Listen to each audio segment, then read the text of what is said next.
Shai, ano yung mga forms of discrimination na nararanasan mo personally? Naranasan ko yung mga discrimination na yan nung nandito na ako sa Manila. For example, pag papara ako ng taxi, ang hirap kong makasakay. Hindi lang ako, pag minsan kasama ko yung kapatid ko na naka full white pa, yung suot pang lalaki. Tapos nakatutog pa siya. Tapos ang hirap naming makahanap ng taxi pa uwi. Kasi siguro, dahil sa nasa isip ng mga taxi driver na baka sa Colyat kami bababa or sa Quiapo or sa pero hindi naman, dyan lang sa Fairview.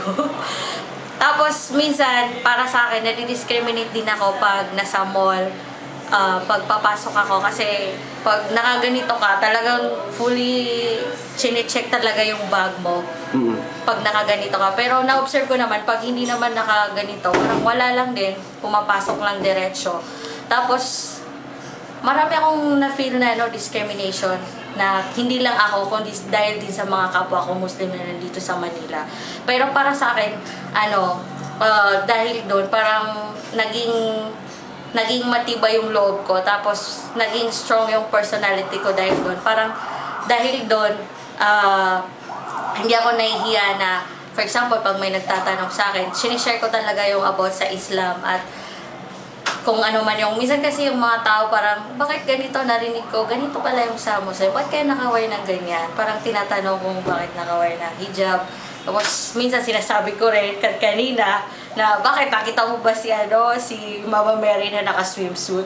Minsan gano'n lang yung sinasabi ko. Tapos minsan naman sinasabi nila pag pag Muslim, pag Muslim, pag nasa Mindanao, parang pag Muslim ka, saan ka nakatira sa Mindanao? Hindi ba magulo doon? Parang ganun kagad yung nasa isip nila na pag Muslim, yung place nyo dapat magulo. Parang ganun. Ewan ko lang, dahil din siguro sa media din.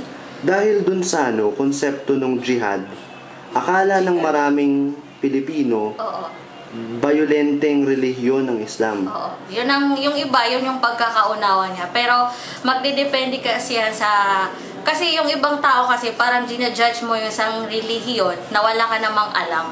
Yun ang mahirap kasi nagbe-base ka lang kung nagbe-base ka lang dun sa narinig mo sa TV or sa ibang tao na ganito pag Muslim ganyan. Nako, mga violente yan, terorista, kung ano-ano. Tapos, para sa akin, siguro lack of knowledge about Islam, yun ang dahilan. At saka, minsan, yung mga tao na nagbibigay ng ganyang judgment is, makikita mo naman lang yung level ng education nila. Hindi naman, minsan, yung dyan lang sa gilid-gilid. Siyempre, yung level ng understanding nila, iba din. Kaysa yung level ng understanding yung mga taga dito sa UP. Kasi, na-observe ko naman dito sa UP, wala namang discrimination. Ewan ko lang sa kanila. Wala naman, di ba? Wala. Kumbaga open-minded yung mga tao dito. Kahit ako mag-isa lang ako sa dorm noong una, na ako lang yung naka-Muslim doon na as in, naka-attire na ganito. Hindi naman ako naka-feel ng something na negative sa pagiging Muslim.